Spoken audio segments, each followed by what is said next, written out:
कहानी एक ऐसे घर से जहां शादी का माहौल है, लेकिन टेंशन और शांति इतनी कि शादी का घर किसी जंग के मैदान जैसा दिख रहा था।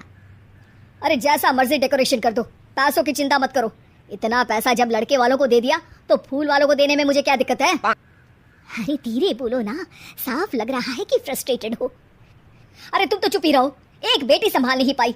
सारा दिन मैं काम पर जाता था, सोचता था घर पर बच्चों को अच्छे से संस्कार मिल रहे होंगे, लेकिन नहीं, मैडम को तो अपनी किटी और फैशन से फुर्सत मिले तब ना। माँ चुपचाप वहां से चली जाती है। समझ में नहीं आता कि आखिर शर्मा खानदान में हो क्या रहा है।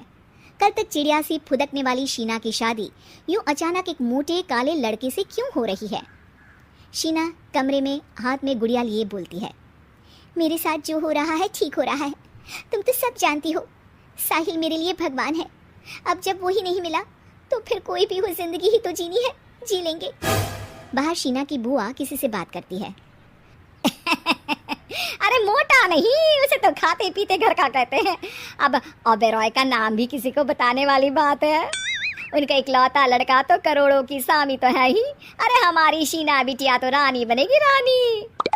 इन सब के बीच कहीं कोने पर शीना हाथ में मेहंदी सजाए बैठी थी और आंखों में आंसू सजाए।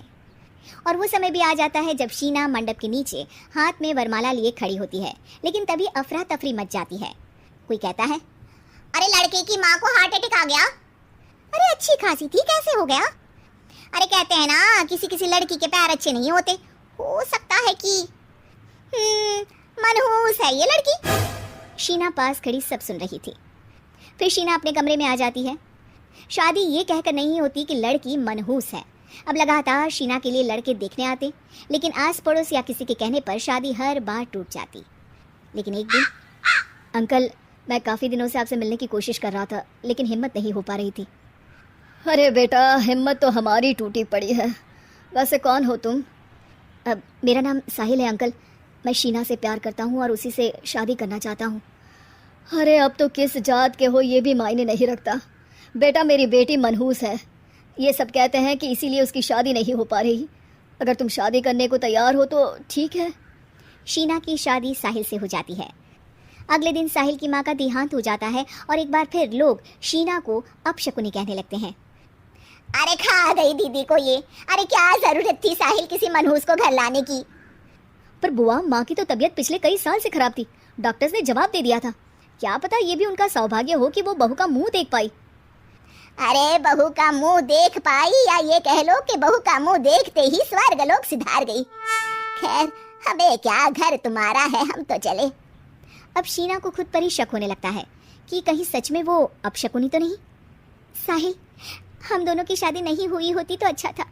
देखो ना, कैसे पहले मेरी शादी टूटती थी और अब तुम्हारी माँ भी।